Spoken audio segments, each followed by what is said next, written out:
¿Me salen las hojas?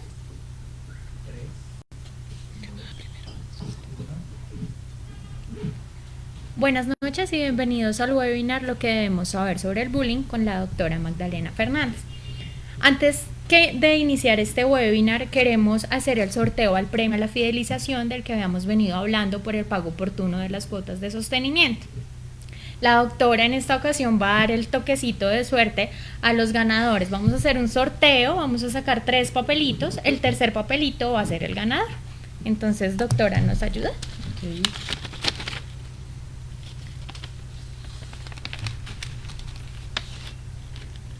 ¿De uno en uno? De a uno en uno, sí señor. Okay. Bueno, el primero es el número 25, que es el del la doctora María Victoria Ocampo Salazar.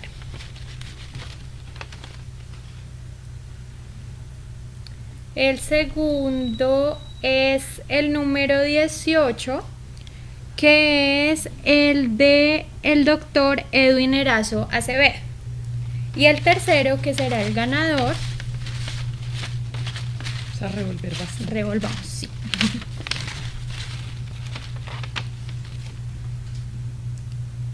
Es el número 52, que es el de la doctora Marcela Ivette Rojas Farfán.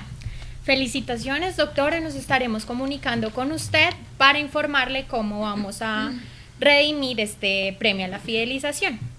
Ahora sí, pues por lo que estamos acá, bienvenida, doctora, a este webinar. Muchas gracias por brindarnos este espacio. La doctora Magdalena Fernández es médico psiquiatra infantil y de adolescentes, es miembro activo de la Asociación Colombiana de Psiquiatría y pertenece al subcomité infantil. Ella además ha participado en la elaboración de varios artículos científicos que hablan de algunos trastornos en los niños y en los adolescentes. Invitamos a las personas que nos están viendo y al doctor que nos está acompañando que si tienen alguna pregunta, por favor la realicen al final del webinar. Bienvenida, doctora. Muchísimas gracias. Bueno, pues es para mí muy agradable el poder acompañarlos en esta tarde con un tema muy interesante, muy amplio y abarcable desde muchas perspectivas y desde muchas disciplinas. Por supuesto, dada mi especialidad médica y mi condición de psiquiatra infantil, me voy a orientar específicamente en lo que tiene que ver con el bullying a nivel escolar. Por supuesto que el bullying abarca otras áreas, otras disciplinas, otros campos, como el bullying a nivel laboral y bueno, en otros contextos, pero básicamente en la tarde de hoy nos vamos a concentrar en lo que tiene que ver con el bullying a nivel escolar. Bueno, entonces he querido denominar esta charla, esta conversación que vamos a tener como matoneo u hostigamiento, que también llamamos bullying escolar, un fenómeno multidimensional y multifactorial. Bueno, este concepto empieza a surgir en Noruega hace ya varios años, más o menos a finales de los 70s, principios de los 80s, y es Dan Oleus quien es el que primero introduce el término.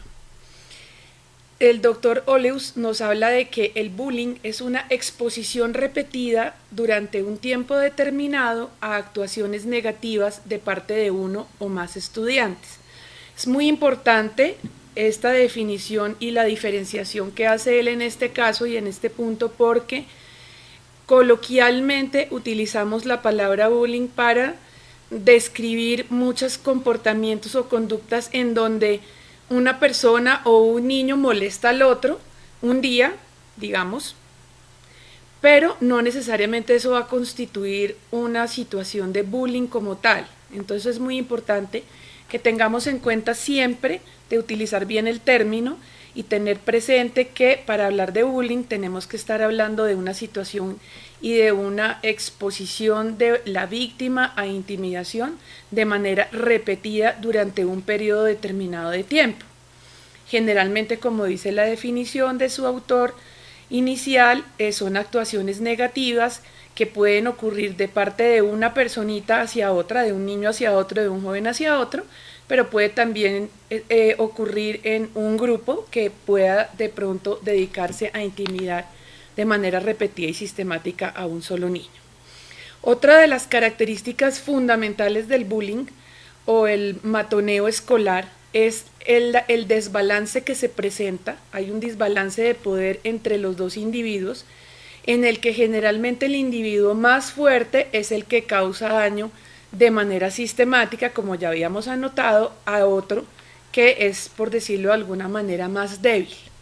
Hay que entender el concepto de débil y ya más adelante les voy a explicar en qué consiste, por decirlo de alguna manera, no tanto una debilidad, sino una vulnerabilidad.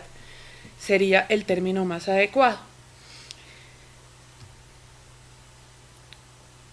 La doctora Iris Luna, colega psiquiatra que pertenece también a la Asociación Colombiana de Psiquiatría, en alguno de los muchos artículos que ha publicado sobre diferentes temas, dice igualmente, así como lo dijo el autor inicial Dan Oleus, que el acoso u hostigamiento escolar hace parte de un conjunto de acciones negativas que ocurren de manera intencionada, en forma repetida, que son de carácter premeditado y que definitivamente la intención es dañar, herir o hacer sentir incómodo al otro. Más adelante vamos a ver cómo hay diferentes tipos de bullying escolar y cómo, a medida que de alguna manera ha ido avanzando la tecnología, los tipos de bullying han ido cambiando con el paso del tiempo y de los años. La doctora Dorothy Spelage, también psicóloga, que trabaja en la Universidad de Florida, tiene muchísimos artículos sobre violencia de todo tipo. Habla de un fenómeno ecológico y yo, la verdad, mi manera de ver este fenómeno compagina mucho con el concepto de fenómeno ecológico, porque no es un fenómeno en el que solamente participen, como vamos a ver, una víctima y un victimario, o participe solamente un matoneador y un matoneado, sino que es el resultado de un complejo interjuego, como dice la doctora Dorothy, entre el niño, su familia, su cultura, su grupo de pares, su colegio y su familia. Entonces, no podemos reducir el concepto a una pareja, un dúo, sino que tenemos que ampliar nuestra perspectiva y verlo como un fenómeno verdaderamente ecológico.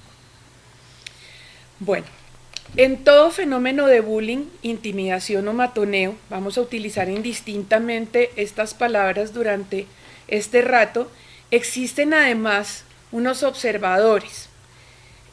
Yo les decía que no podíamos hablar de un dúo, ¿cierto?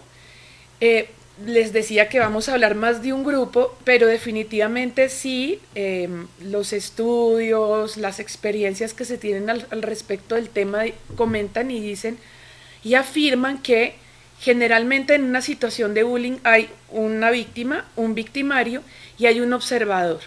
Hay un observador que puede ser un observador pasivo que simplemente observa el fenómeno sin hacer absolutamente nada.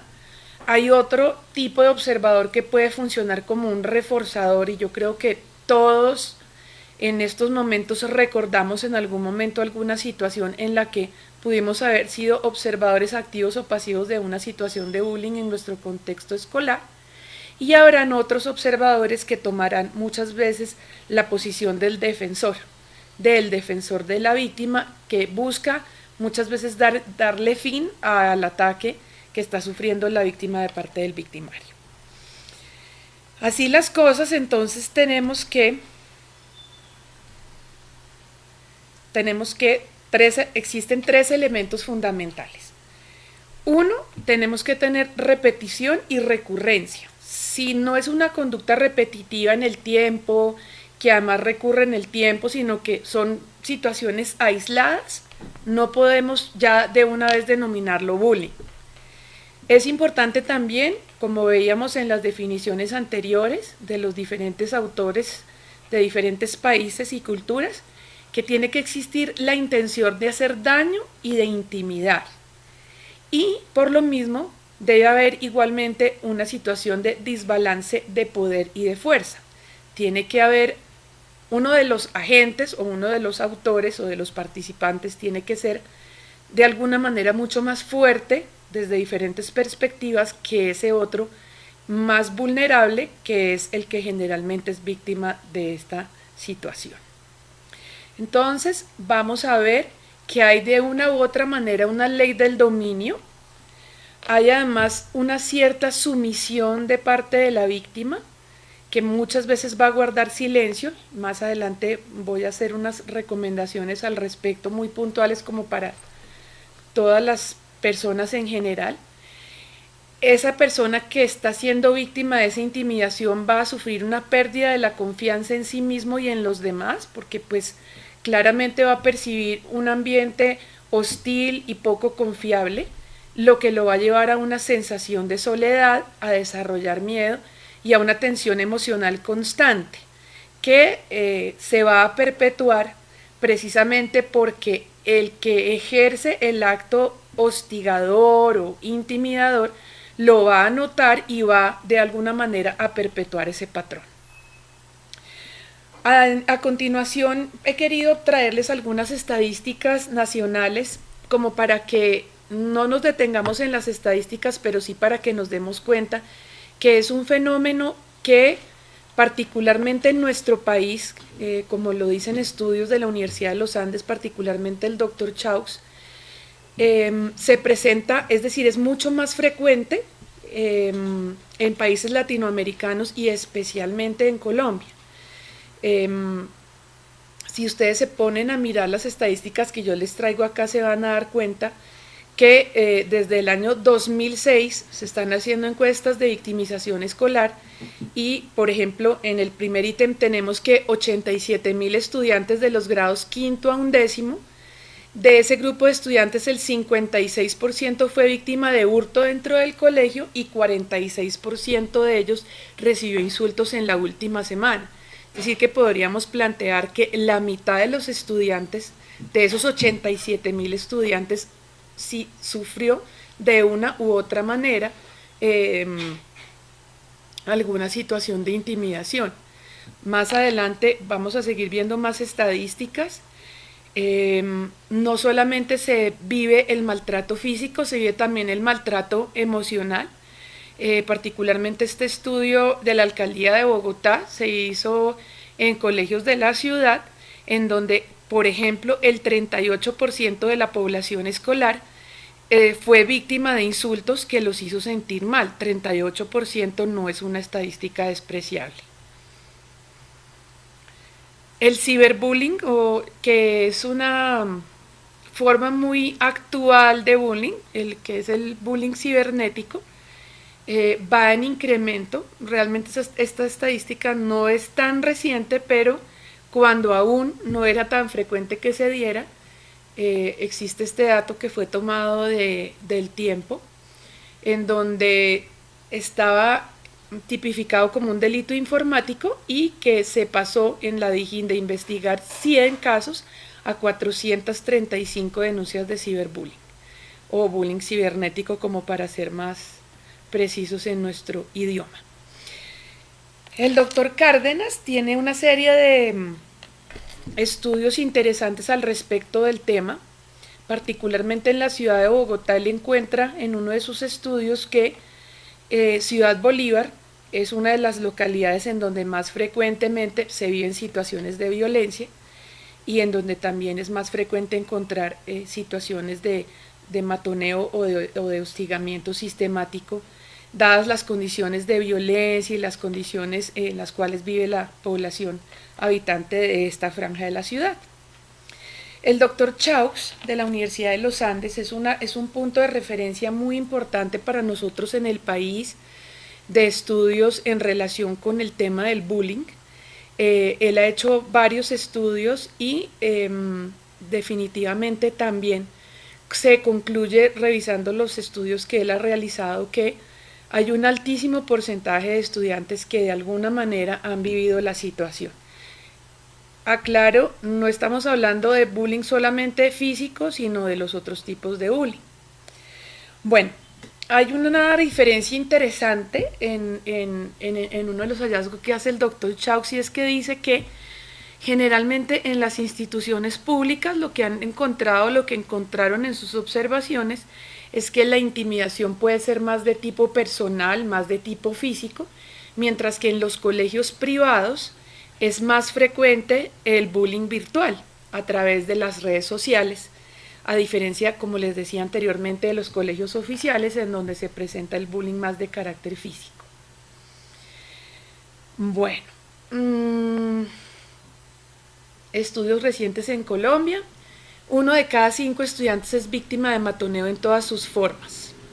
Y las cifras son aún más elevadas en aquellas regiones víctimas del conflicto armado, en donde se sugiere que el rol de los padres está un tanto desdibujado pues por la misma situación, por decirlo, política y económica que sufren estas regiones, y porque se desvirtúa un poco la familia, la constitución misma de una familia, que hace que no exista un rol parental definido, que no haya unos límites claros y que no exista una situación de cohesión entre los miembros de las familias, porque son familias víctimas de desplazamiento, porque los hijos muchas veces se vinculan a grupos armados, porque hay violencia física, porque muere el padre, etcétera, etcétera, que hace que definitivamente los niños reproduzcan las conductas violentas en el ámbito en donde más se mueven, que es en el ámbito escolar. Bueno, aquí otra estadística nos habla de que no es falso que las situaciones de bullying van a generar posteriormente patología mental. Con esto quiero aclarar que no estoy diciendo que el bullying sea una patología, porque en parte se nos ha adjudicado a nosotros los psiquiatras como la culpa de patologizar el bullying. No es así. Yo considero que el bullying, como les decía al principio, es multidimensional, multifactorial, multicultural, multidisciplinario, pero claramente sí somos los psiquiatras los que recibimos de una u otra forma las repercusiones del bullying, y es al respecto de esto que el doctor Chaux comenta que sí genera depresión, ansiedad, inseguridad, actos de venganza violenta, bajo rendimiento académico, deserción y ausentismo escolar, el estar sometidos a una situación de bullying. Entonces, bueno, y lo otro que les comentaba es que particularmente Colombia es uno de los países suramericanos que maneja estadísticas más altas a este respecto. Entonces ahora les voy a contar un poquito cuáles son los tipos de bullying. Tenemos básicamente 3 tipos de bullying clásicos, que sería el físico, directo o explícito, que es el que pues yo creo que todos hemos visto y todos veíamos anteriormente, solo que pues como dicen muchas personas de viejas generaciones, no sé por qué ahora le llaman a eso bullying, si en mi época eso pasaba y eso lo arreglábamos afuera del colegio, pero resulta que las cosas han cambiado. Pero volviendo al tema, el físico directo, pues como su nombre lo indica, es el del que tiene que ver con todo lo que sean agresiones físicas, patadas, empujones, puñetazos, pellizcos, etcétera, etcétera. El verbal o implícito es aquel que conlleva la utilización de apodos, los insultos verbales, las amenazas, los chantajes y el desprestigio, que sin querer hablar mal del género femenino, sí tengo que decir que es mucho más frecuente que las mujeres utilicemos rumores, chismes y habladurías para de una u otra manera intimidar o hacerle bullying a otra chica. Otra forma muy frecuente de bullying implícito es la exclusión social, y es uno de los que más repercusiones a nivel psicológico tiene en la población infantil y adolescente. La exclusión social es algo que le duele mucho a cualquier persona, y mucho más a los niños y sobre todo a los adolescentes, que están en la etapa en la que el grupo es absolutamente importante para ellos y en donde pues además ocurren una cantidad de eventos del desarrollo. Entonces ser excluidos del grupo tiene unas repercusiones psicológicas importantes.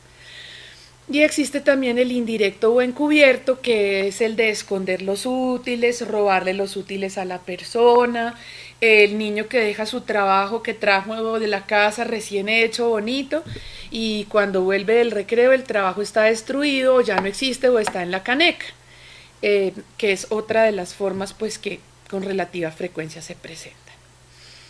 El otro tipo de bullying, que era el que yo les decía que llamamos nosotros coloquialmente ciberbullying, haciendo un mal uso creo yo del idioma anglosajón, pero para ser más castizos vamos a hablar de bullying cibernético, es el que pues es más reciente, comillas, porque cada vez es menos reciente la cibernética, y consiste en hacer intimidación a través de mensajes de texto, de WhatsApp, de correo electrónico, de blogs.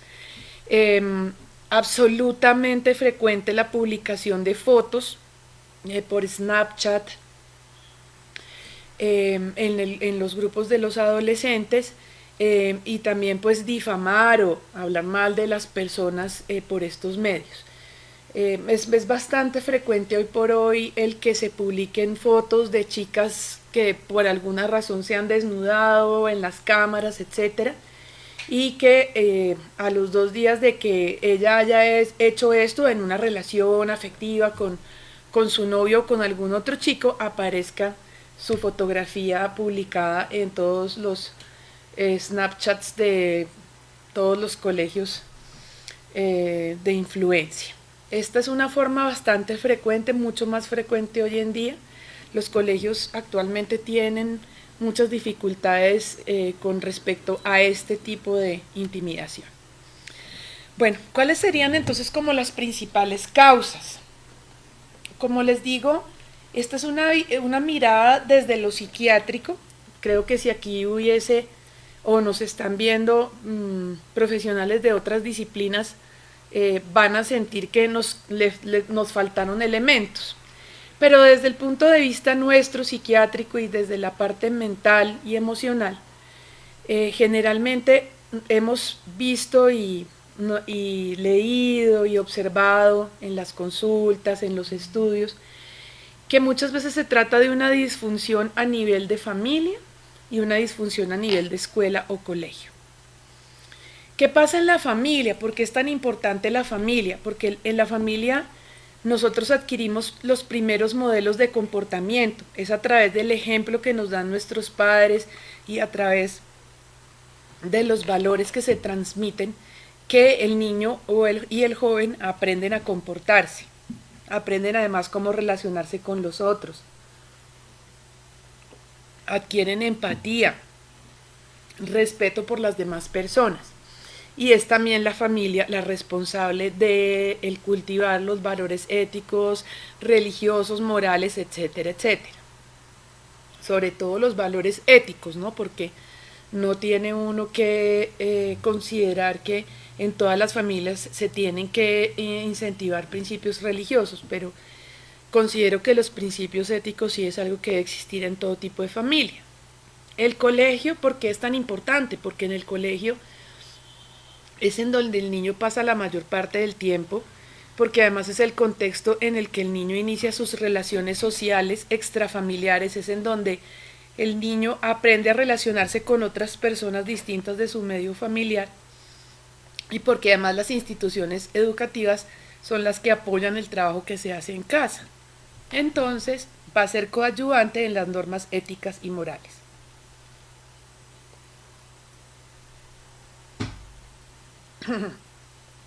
Bueno, muy bien. ¿Qué va a pasar en la familia? ¿Qué pasa en una familia en donde vemos dificultades? Es decir, en donde cuando exploramos qué pasa en ese niño que está siendo víctima de bullying o qué es el bully, nosotros vamos y exploramos a esa familia y vamos a ver que es una familia en donde generalmente hay violencia intrafamiliar, no es infrecuente encontrar disfunción de pareja, en donde muy seguramente entre algunos de sus miembros pueden ser, digamos, papá o mamá, tío, tía, abuelito, abuelita,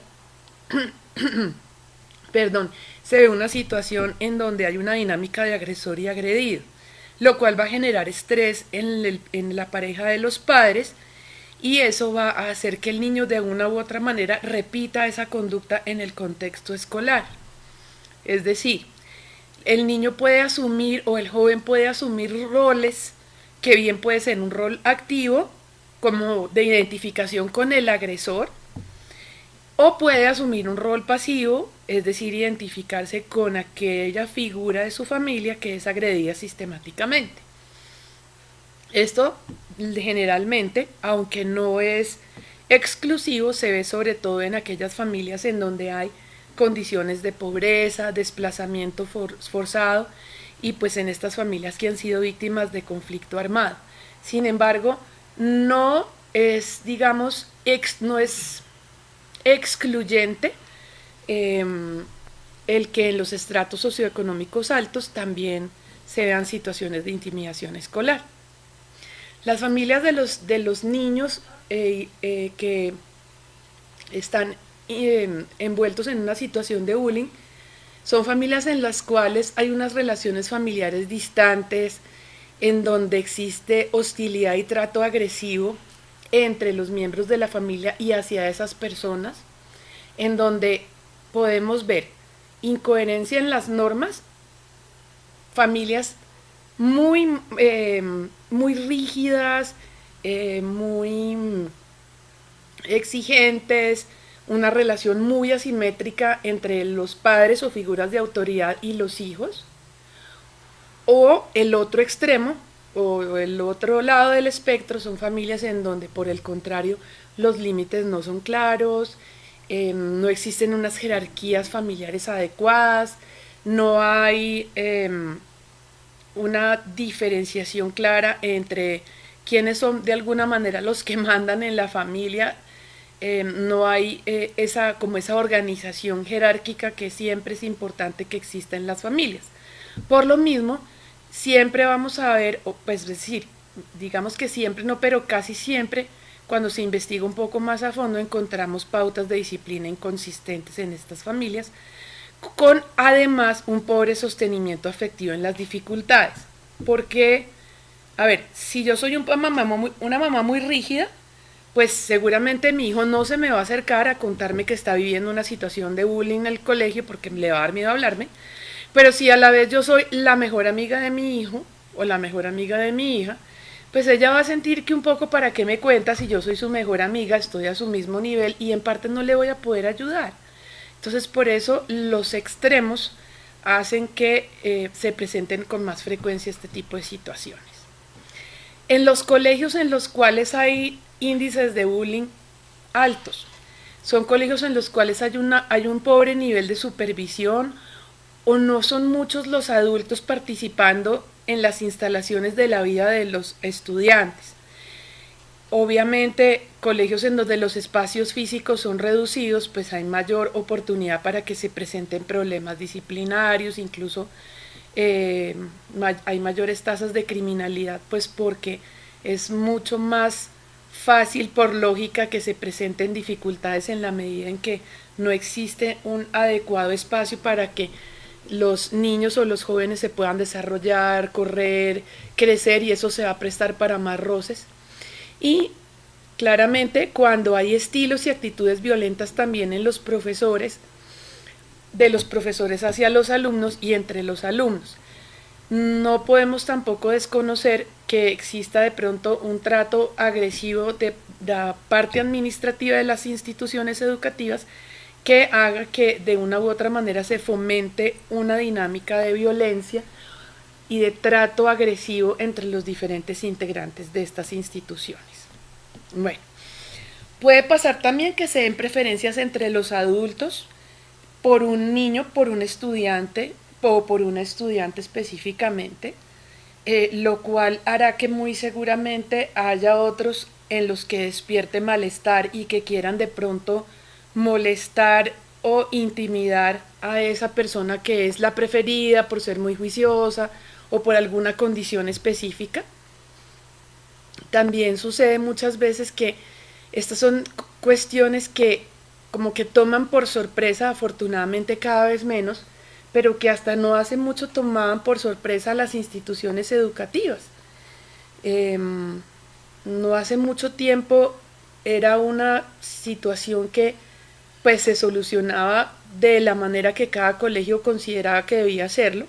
Afortunadamente hoy en día cada vez se habla más del tema, cada vez se conoce más y cada vez más los colegios tienen unas pautas y tienen unas directrices y unos protocolos claramente establecidos para el manejo de este tipo de situaciones. Entonces, en aquellas instituciones educativas en donde no existe una claridad al respecto del manejo de estas situaciones, es mucho más frecuente que se presente este tipo de situaciones. También, por supuesto, la discriminación de todo tipo, la discriminación racial, sociocultural, socioeconómica, de género, etcétera, puede hacer que se presente más.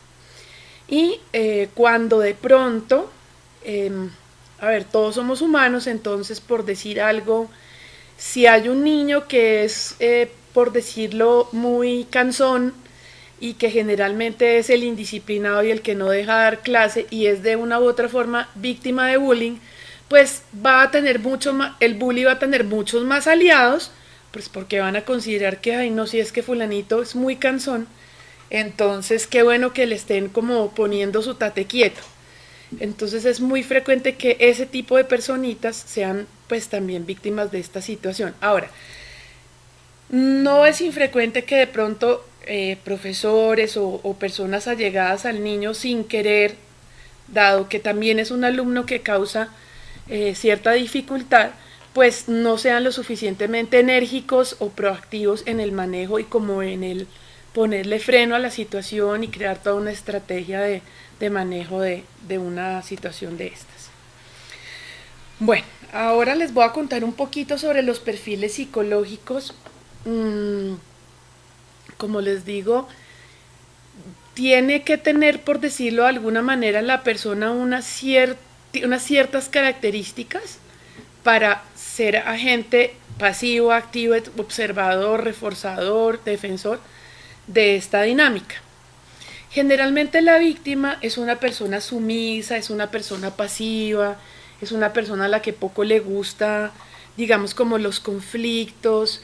Generalmente es una persona que vive como en condiciones de aislamiento por las razones que sean, porque no tiene buenas habilidades sociales, porque seguramente está sometida a una situación familiar pues delicada, porque muchas veces, como hemos encontrado en estudios, por ejemplo, están sufriendo depresión, son niños que están sufriendo de fobia escolar, de fobia social, que permanecen aislados. Ese aislamiento y esa manera de ser sumisa, pasiva, tímida, hace que sean mucho más susceptibles de que se presenten estas situaciones.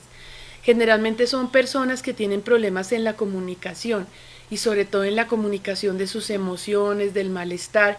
Entonces pasan callados, son de baja popularidad, como se dice hoy en día en las instituciones educativas. Están los populares, los ñoños y los que generalmente son víctimas de matoneo son los que tienen una baja popularidad entre el grupo de pares.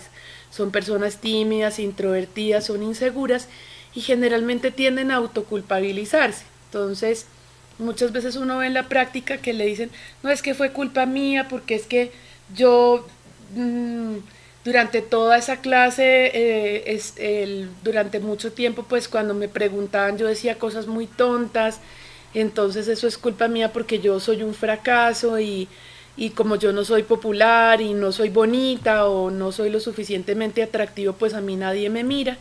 Entonces generalmente van a ser personas que se autoculpabilicen y que tienen un concepto de sí mismos muy bajo. Generalmente son poco atractivos físicamente, tienen algún defecto o alguna particularidad, entonces pueden usar gafas, pueden sufrir de obesidad o de sobrepeso. Las personas que tienen limitaciones físicas generalmente son víctimas de bullying igualmente. Muchas veces los niños o los jóvenes sobreprotegidos en su contexto familiar o aquellos que son sobreprotegidos por sus profesores también son más susceptibles, y aquellos niños o niñas que tienen diferencias en su orientación sexual. Esta última parte es bastante importante, pues porque genera mucha inseguridad y mucho desasosiego, no solo porque es un tema difícil de tratar digamos, en las familias, sino también en el contexto escolar, y además que se respeten sus gustos, sus diferencias, sus concepciones pues como de la vida, del mundo y sus necesidades. El agresor es un personaje con una marcadísima necesidad de dominar. Yo hace unos años tuve la oportunidad de dictar una conferencia en un congreso de psicofarmacología, haciendo un abordaje del bullying más desde el punto de vista del psicoanálisis.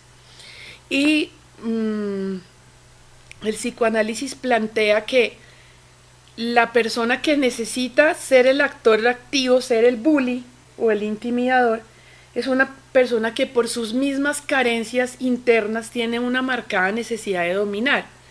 Es decir, que por decirlo de alguna manera como que se disfraza de león, pero que en el fondo tiene unas carencias muy grandes, solo que asume el rol activo, el rol del agresor, a diferencia del niño bulliado, del niño agredido, que asume una actitud pasiva. Este otro agente lo que hace es que como que exacerba sus defectos, por decirlo de alguna manera, y siente una necesidad imperiosa de dominar a otro para sentirse tranquilo. Generalmente son chicos impulsivos, son chicos más bien irritables, no son muy empáticos, no son empáticos como hacia el dolor o las dificultades del otro, y generalmente tienden a externalizar la rabia o a externalizar las sensaciones. El niño agredido, como les comentaba yo anteriormente, es un niño que tiende más como a ser introvertido, a guardarse las cosas, a intentar no ser visto, a intentar permanecer como en la sombra. El agresor, por el contrario, tiende a externalizar. Entonces, sus manifestaciones emocionales, es decir, sus problemas emocionales, se manifiestan más desde lo comportamental. Entonces agreden, golpean, dicen malas palabras, intimidan y pues ejercen todos los tipos de bullying que veíamos anteriormente. El agresor generalmente es popular como puesto yo acá en esta presentación, es popular entre comillas. ¿Popular en qué sentido? Popular pues porque muchas veces le tienen miedo, y pues como le tienen miedo, pues es preferible ser amigo del que agrede y del malo a ser amigo del que es el bulliado de alguna manera. A la vez que la víctima también son muchachos, personitas con pocas habilidades en la interacción social. Como les decía yo, generalmente externalizan sus sentimientos con actitudes impulsivas y agresivas, tienen dificultades para seguir las normas y además presentan muy baja tolerancia a la frustración. Ese es más o menos el perfil de estas personas. Entonces, ¿qué va a pasar? Vamos a tener una persona que externaliza todo, una persona que internaliza todo, y casi que se encuentran y forman una pareja en donde de una u otra manera se complementan, en donde mis necesidades de agredir y dominar encuentran nicho en la otra personita, que es una persona que se autoculpabiliza, que tiene una baja autoestima, que es tímida y que resulta vulnerable o presa fácil para ese agresor. ¿Qué va a pasar entonces, como les hablaba yo, en la psicología de las víctimas? Ok, bueno, acabo de pensar una cosa que es muy importante, un aspecto que es muy importante y que es muy interesante, y no quiero que se me quede en el tintero. Perdón que voy a hacer como una digresión un momentico, y es que no quiero dejar en ustedes la sensación de que estos roles son roles rígidos y estáticos. Se ve muchas veces que los que han sido los bullies o los intimidadores pueden pasar a ser, en otros momentos de la vida o del desarrollo, pueden pasar a ser víctimas. Entonces, casi que los roles a lo largo del desarrollo se pueden ir intercambiando, y que el que fue bully en la infancia y el que fue bulliado en la infancia modifiquen sus roles en la adolescencia, porque el que era bulliado creció más, ganó más estatura, ganó más belleza, se está destacando académicamente, etcétera, etcétera, y de esta manera entonces como que los roles se intercambian, no hay una situación estática o rígida. Vuelvo ahora sobre lo que les estaba comentando. ¿Cuáles son las repercusiones psicológicas de las personitas que son víctimas de bullying? Vamos a encontrar múltiples dolencias y hago énfasis en esto porque como esta es una persona que muchas veces no va a confesar que está siendo víctima de bullying por temor a que el bully pues ejerza una fuerza mayor sobre él, entonces generalmente va a empezar de pronto a hacer síntomas somáticos. Entonces, por ejemplo, son los niños que empiezan a quejarse de dolor abdominal, son los niños que frecuentemente se vomitan cuando van para el colegio o cuando ya están en el colegio, son los niños que están frecuentemente incapacitados por cefaleas, son los niños que no duermen bien, que les genera mucha ansiedad el despertarse porque implica llegar al colegio, que es el contexto en el cual están sufriendo el estrés, y no infrecuentemente pues deciden entonces no volver al colegio. Por lo mismo y por su misma condición de intimidación empiezan a bajar su rendimiento académico y en situaciones más delicadas, por decirlo de alguna manera, van a desarrollar ansiedad, depresión, como cuadros, digamos, en lo afectivo. En muchas otras oportunidades consumo incluso de estupefacientes y en el más desafortunado de los casos, como ha sucedido en un par de ocasiones, pueden llegar incluso al suicidio. Entonces, ¿qué hacer? La propuesta que yo traigo es que si estamos diciendo que los dos entes fundamentales en el desarrollo de un ser humano son la casa y el contexto escolar, mi propuesta es impactar en esos dos contextos para así ir creando como una red de apoyo al niño que está siendo víctima de bullying y también al niño que está ejerciendo el bullying, porque el niño que está ejerciendo el bullying también necesita ayuda. No es solamente el agredido el que necesita la ayuda, sino también el que la ejerce y los observadores. Entonces, pues la idea es hacer un entrenamiento a padres y profesores. Yo pienso que las personas que estamos encargadas de la salud mental tenemos una responsabilidad gigante a este respecto.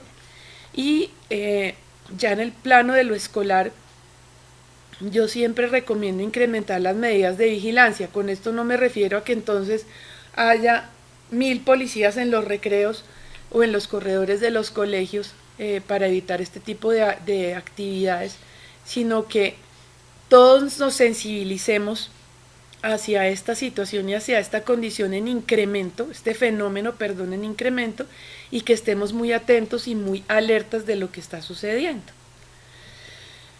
Bueno, entonces a nivel de colegio,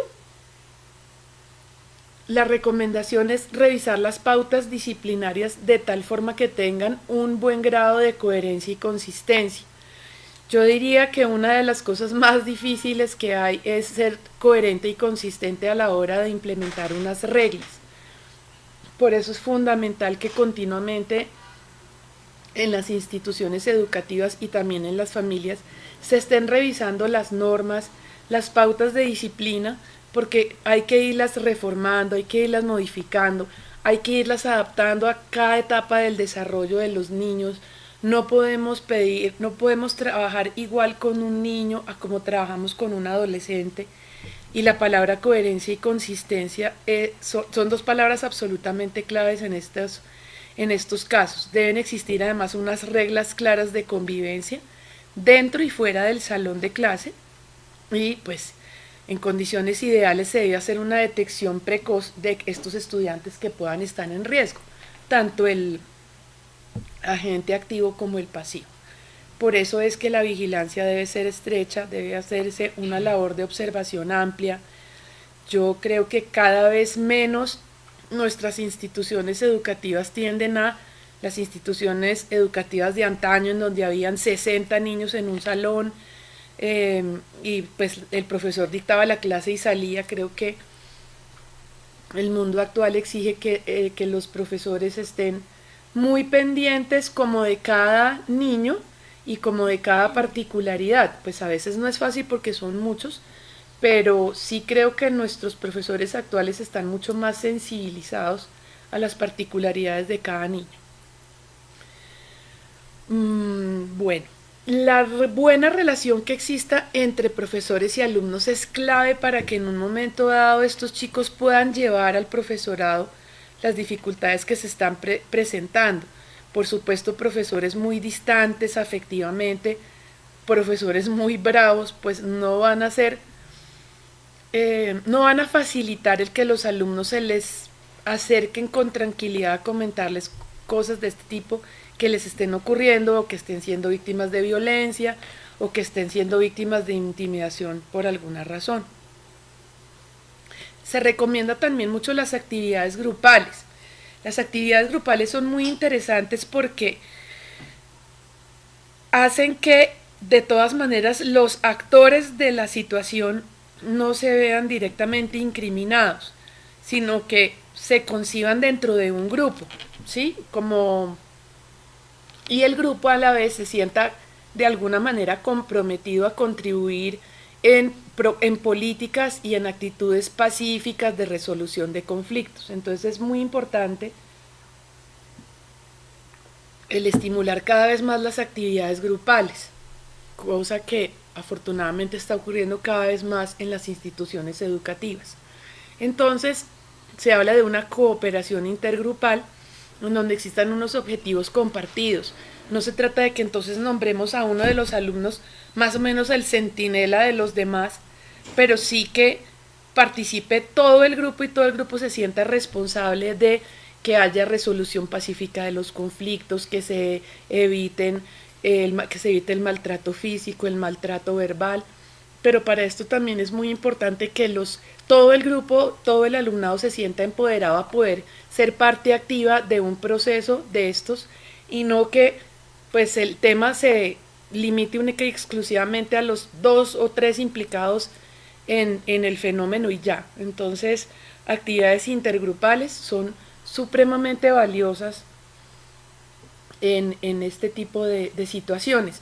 Incluso el hacer convivencias, por ejemplo, llevarse al grupo de muchachos fuera del colegio, fuera del contexto escolar, hacer dinámicas de integración y todo este tipo de cosas pueden ayudar muchísimo a que se disminuyan las tensiones y a que se acepten y se respeten las diferencias. Bueno, la enseñanza cooperativa es un término interesante porque hace que el fenómeno se trabaje entre alumnos, profesores, directivas, incluso entes administrativos. Se recomienda que entre menos se señale al agresor y entre menos se señale al agredido, mejor para ambos y mejor para la comunidad educativa en general. Entonces, ideal como llamar al orden, como se hacía tradicionalmente, a fulanito y sutanito, que son los implicados en el problema, sino hacer un manejo mucho más discreto, por decirlo de alguna manera, de citar a estas dos personas, a estos dos actores por aparte, y evitar un poco como el que sean puestos en evidencia frente a los demás. Bueno, aquí entonces hay algunas recomendaciones, pues básicamente para los colegios: vigilar la relación de los alumnos en las áreas comunes. Definitivamente es muy importante que en las diferentes áreas del colegio pues existan adultos que puedan en un momento dado supervisar y darse cuenta cuál es la pauta de interacción que manejan los estudiantes. Casi que suena obvio no descuidar las zonas apartadas de los colegios. Hay que vigilar, no con folclore, digamos, esos niños que particularmente siempre son de los que se burlan, a los que abuchean, porque pueda que de pronto al principio se presente como una situación aislada, pero si no estamos atentos a ese tipo de niños, es posible que avance la situación hasta un bullying. Hay que estar atento a los alumnos que son diferentes lo entrecomillo, utilizando la palabra diferente con mucho respeto, es decir, todos tenemos nuestras diferencias y todos tenemos nuestras particularidades, pero entonces tenemos que poner más atención al niño que usa las gafas, al niño que está en sobrepeso, porque pues desafortunadamente nuestra cultura actual es bastante intolerante con las diferencias. Entonces es muy importante que ese niño en donde percibimos una cierta vulnerabilidad, pues estemos más atentos. Y como les comentaba, esos niños que empiezan a faltar sistemáticamente a clase son niños a los que algo les está pasando y no es infrecuente que estén siendo víctimas de bullying. Bueno, tenemos que estar pendientes también de formas más sutiles. Los niños a los que permanentemente se les pierden los útiles, les roban la plata de la tienda, les roban la lonchera o misteriosamente la lonchera se desaparece, el trabajo apareció roto. Esos niños que sufren accidentes son niños que deben ser más vigilados. Los niños que permanentemente salen a enfermería por dolor de estómago, por dolor de cabeza, niños inhibidos, retraídos, pues por supuesto niños que generalmente están estresados o que de pronto encontramos llorando, son niños en los que no solamente debemos tener en cuenta como el momento en sí, sino hacer un seguimiento. Los niños distraídos y pues claramente un niño con un signo físico de violencia pues merece toda la atención por parte de los adultos. ¿Qué debemos hacer en el momento? Porque esa es una pregunta muy frecuente. Oiga, bueno, sí, doctora, usted nos dice que no llamemos a fulanito y a Pepito delante de todo el curso, pues porque los vamos a hacer sentir mal, pero entonces, ¿qué tenemos que hacer? Lo primero es hacer una intervención inmediata, es decir, esta no es una situación que espera. Nosotros no nos podemos quedar como esperando que no vamos a esperar a que se reúna todos los integrantes de el colegio, del cuerpo de profesores para tratar el tema, esa reunión va a ocurrir en una semana. No, la intervención debe hacerse en el momento.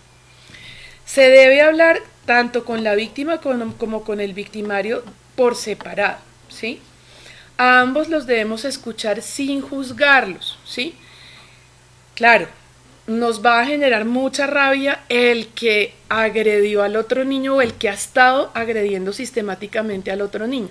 O también nos puede pasar que con el permanentemente agredido también nos dé mucha rabia. Pero nosotros tenemos que tener una actitud neutral, empática y una postura de no juzgar. Es decir, el papel del que está interviniendo en el fenómeno es un papel neutral con la intención de escuchar sin juzgar y de propender por una resolución pacífica del conflicto. Hay también que tener en cuenta que no podemos ignorar a ninguno de los dos entes. Tenemos que hablar de los comportamientos y de la situación sin ironías, sin reírnos, sin que de pronto se entienda que estamos parcializados hacia un lado o hacia el otro, y vamos a tener que tener mucho cuidado en cuál va a ser la amonestación que va a tener la persona que ejerce el bullying. Bueno, es muy importante a su vez que, como se le va a decir al bully o al intimidador, que pues tiene que saber que va a haber una sanción o que va a haber una oportunidad de reparar, ¿sí?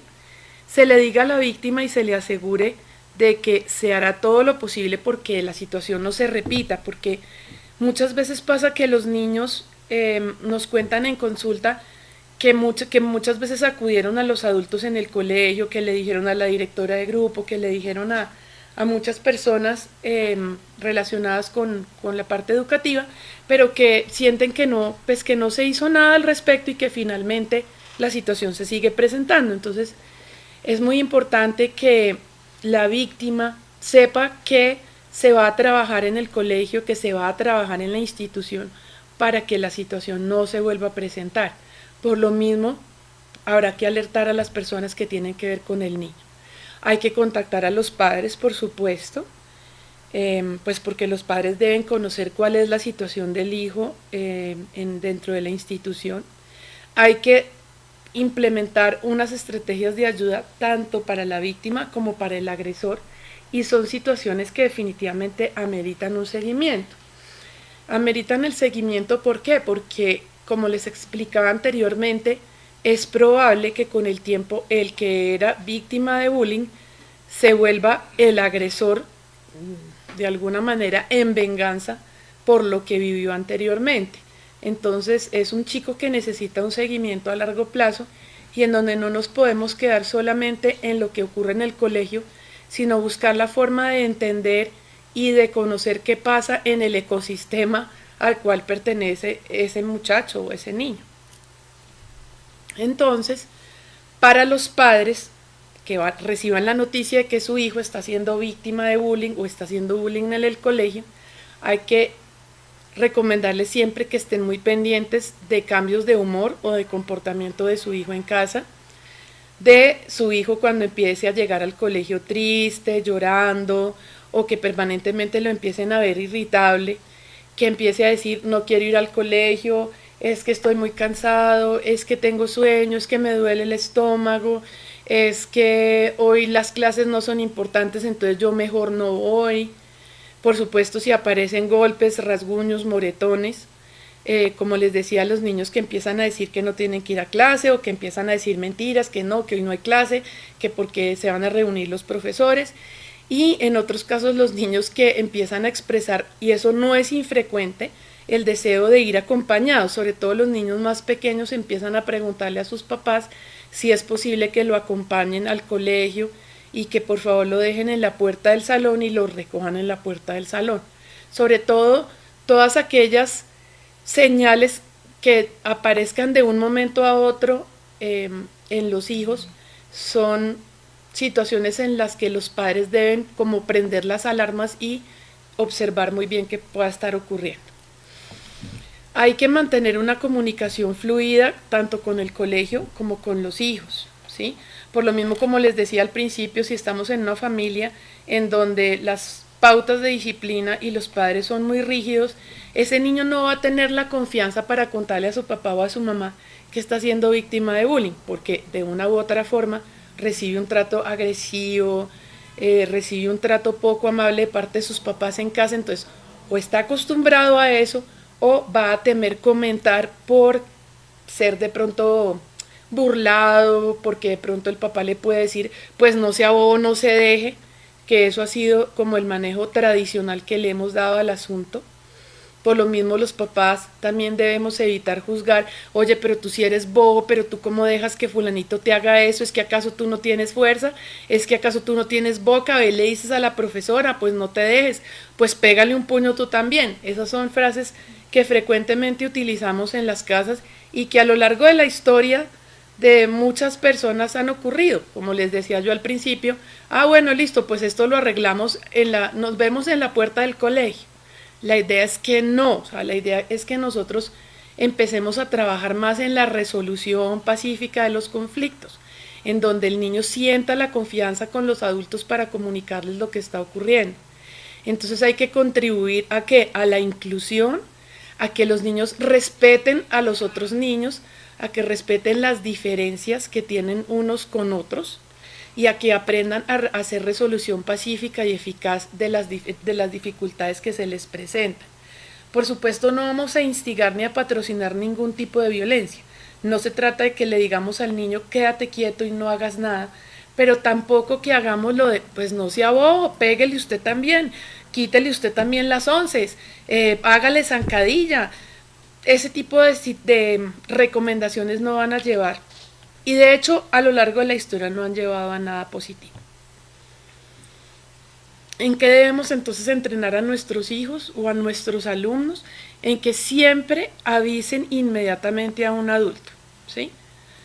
Así digamos el niño sea el niño bulleado o el observador, los debemos entrenar para que busquen la ayuda del adulto, que esperemos sea un adulto receptivo al tema y que esté dispuesto a actuar en el momento. Hay que asumir una actitud cooperativa, por supuesto, cooperativa con el niño, con el niño bully. El niño bully, como les decía yo anteriormente, es un niño que muy posiblemente también tiene muchos problemas y muchas dificultades, y que si asumió el rol de agresor es porque de una u otra manera se está identificando con algo muy agresivo en su entorno. Entonces es un niño que por más que queramos de pronto como regañar o discriminar o apartar por sus conductas violentas e inadecuadas, de todas maneras es un niño que también necesita ayuda. Hay que evitar, por supuesto, los chismes, las difamaciones, porque uno no sabe que de pronto el día de mañana ese alumno o ese hijo pueda ser de pronto un futuro agresor. Hoy en día es muy frecuente que existan los chats de los cursos, entonces el chat del curso en el que se comunican todos los papás. En esos chats generalmente pues sucede que se empiezan a gestar situaciones que llevan al bullying por comentarios que empiezan a hacer los papás en los chats. Entonces, esta también es una invitación para hacer un uso adecuado de este tipo de comunicaciones, porque sin querer los papás también en un momento dado podemos ser gestores de intimidación sistemática.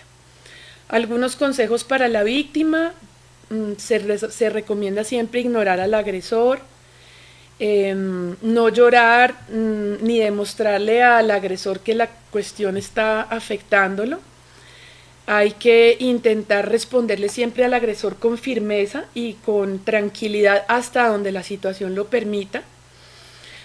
Hay quienes recomiendan utilizar el humor a veces puede funcionar, otras veces no, y la más obvia de todas, y la que pues creo que todos haríamos, que sería pues como alejarnos o salir corriendo si así fuese necesario. Claramente también hay que recomendarle a los niños que siempre hablen con un adulto, que le pidan de pronto a un amigo que los acompañe a denunciar la situación, y si definitivamente el niño o el joven no se siente capaz de hacerlo de manera verbal, que lo escriba, pero lo que tenemos que fomentar es que ellos puedan denunciar la situación y puedan buscar las ayudas y no busquen cómo solucionar el tema por sus propios medios. Bueno, por último, quería contarles que estuve revisando algo en relación con la legislación en Colombia. Dado que este es un fenómeno que se da cada vez con más frecuencia, o no sabemos bien si es que o se está dando con mayor frecuencia o definitivamente nos estamos empezando a preocupar quienes trabajamos con niños del tema, revisé algunos códigos y con mucho agrado encontré algunos apartes en donde se dice, por ejemplo, el Código de Infancia y Adolescencia en el artículo 43, en el que se dice que las instituciones de educación primaria y secundaria, tanto públicas como privadas, tienen la obligación de garantizar a los niños, niñas y adolescentes el pleno respeto a su dignidad, vida e integridad física y moral dentro de la convivencia escolar.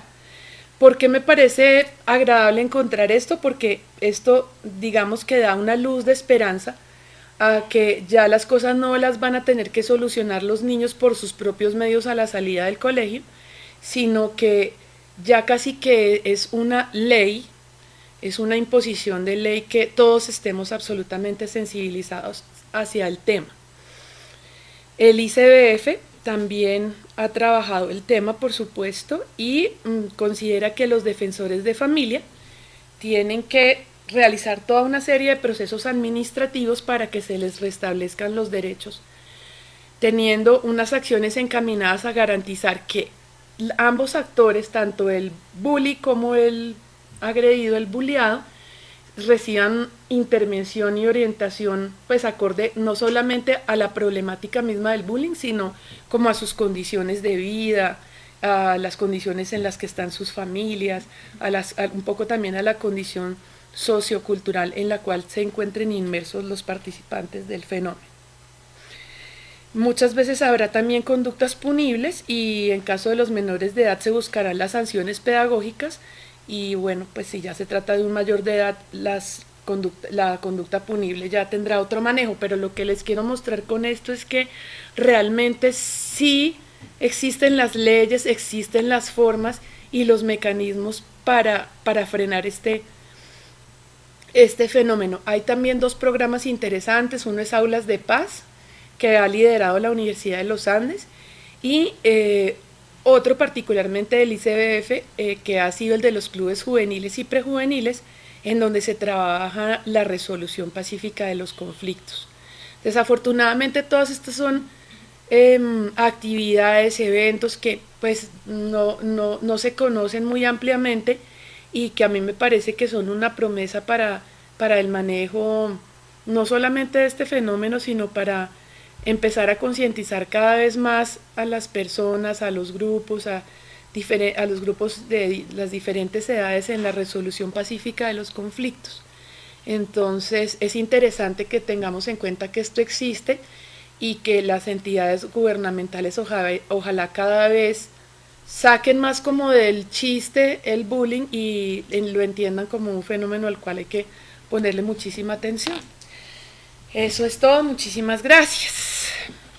Bueno, muchas gracias, doctora. En este momento abrimos el espacio a las preguntas para la doctora. Para empezar, más que una pregunta, era un aporte y nos decían que era muy importante entender que no hay un actor bueno y un actor malo, sino que simplemente detrás de esas dos personas vienen muchas cosas detrás y que a lo mejor muchas veces el que consideramos que es el malo es el que requiere, por decirlo así, mayor atención que el que está siendo vulnerado.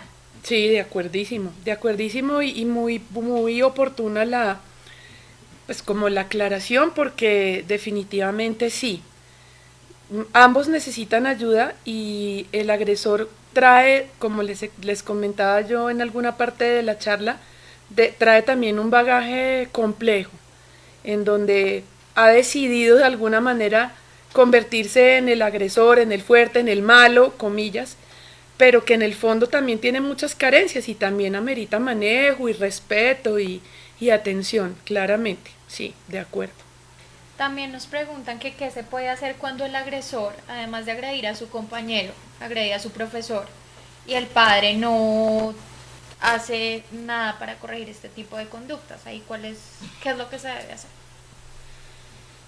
Es decir, el niño agrede a los padres, al profesor, y los padres no hacen nada. Sí, señor. Bueno, cada colegio tiene su protocolo, tiene su manual de convivencia, aunque bueno, fíjense ustedes que esto se sale incluso de los manuales de convivencia del colegio, porque como les mostraba yo ahorita, está contemplado en el Código de Infancia y Adolescencia. El ICBF tiene que está sensibilizado también respecto del tema. Yo recomendaría trabajar el tema con los padres de parte del colegio inicialmente y pues ya sería entonces como escalar la problemática, en este caso a los entes pues como encargados de la protección de la infancia, pues porque claramente es una forma de negligencia de parte de ese padre que no se preocupa como por solucionar o ver qué es lo que le está pasando a ese hijo que se ha convertido en el agresor. Entonces esa es una forma de negligencia, de una forma u otra se podría interpretar como un tipo de maltrato y por ende pues hay que ponerlo en conocimiento de los entes gubernamentales encargados. También nos preguntan si se debe desalentar el cambio de colegio por parte de los padres de la persona que está siendo agredida.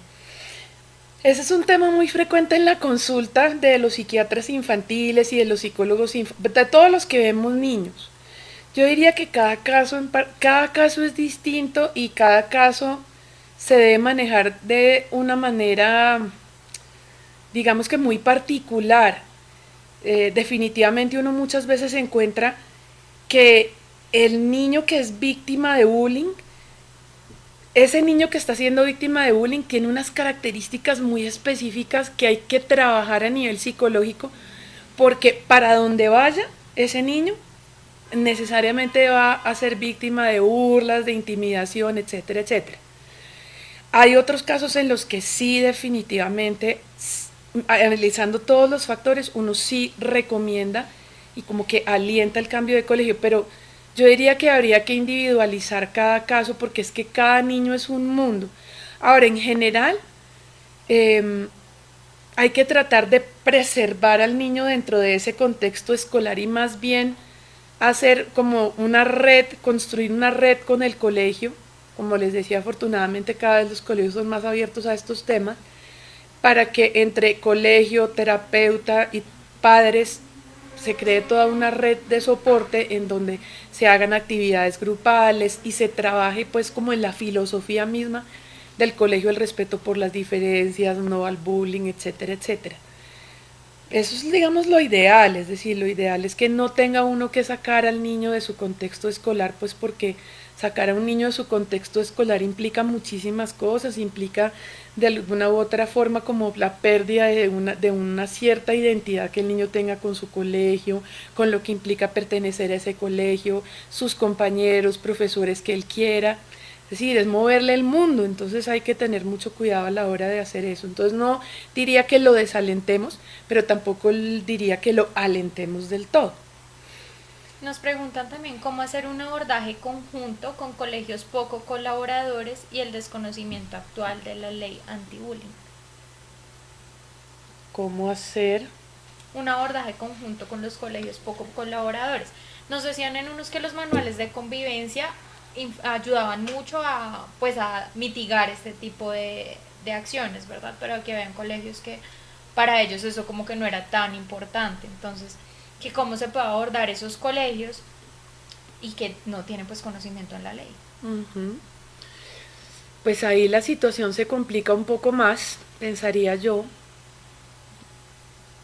Se complicaría la cosa, pero pues definitivamente yo sí considero entonces que ya habría que trabajar directamente con el Ministerio de Educación. Es que yo creo que todos los colegios están ya hoy por hoy en la responsabilidad de tener todo un protocolo y unas estrategias muy claras, muy coherentes y muy consistentes de todo lo que tiene que ver con la ley anti-bullying y todo lo que dicen ya los estamentos gubernamentales.